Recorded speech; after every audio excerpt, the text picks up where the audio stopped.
जन्माला घातलं पण बालपण आईच्या कुशीत गेलं. बापाला वाटूनही झोपताना कधी कुशीत घेता आलं नाही. खरंच बाप माझा कधी जगलाच नाही. शाळेत पाठवून कर्तव्य केलं. आईनेच पुढचं कर्तव्य पार पाडलं. कामाच्या ओझ्याखाली इच्छा असूनही अभ्यास कधी घेता आला नाही. खरंच बाप माझा कधी जगलाच नाही. प्रत्येक आनंदाला आईचे हास्य पाहून हसले आणि दुःखाला अश्रू पाहून रडलो. पण माझ्या प्रत्येक आनंदासाठी स्वतःचा आनंद विसरून गेलेला बाप मला कधी दिसलाच नाही.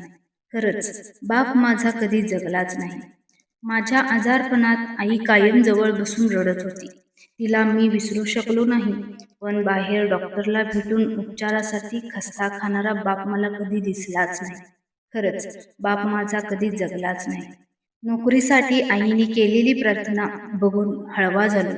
पण बापाने 4 ठिकाणी टाकलेल्या शब्दाची किंमत कधी कळलीच नाही. खरंच बाप माझा कधी जगलाच नाही. लग्न लावून सुखाने संसार करा म्हणणाऱ्या आईचे प्रेम आटलेले कधीच जाणवले नाही. पण डोळ्यात सुख आणि आनंदाच्या पाणावलेल्या कळा जपून खर्चाचे हप्ते भरणारा बाप कधी दिसलाच नाही. खरंच बाप माझा कधी जगलाच नाही. मोठा असूनही आयुष्यभर आईच्या मायेने लहान असलेला मी, मृत्यूनंतर सर्व संपत्ती नावावर करून गेलेला बाप मला कधी कळलाच नाही. खरंच बाप माझा कधी जगलाच नाही.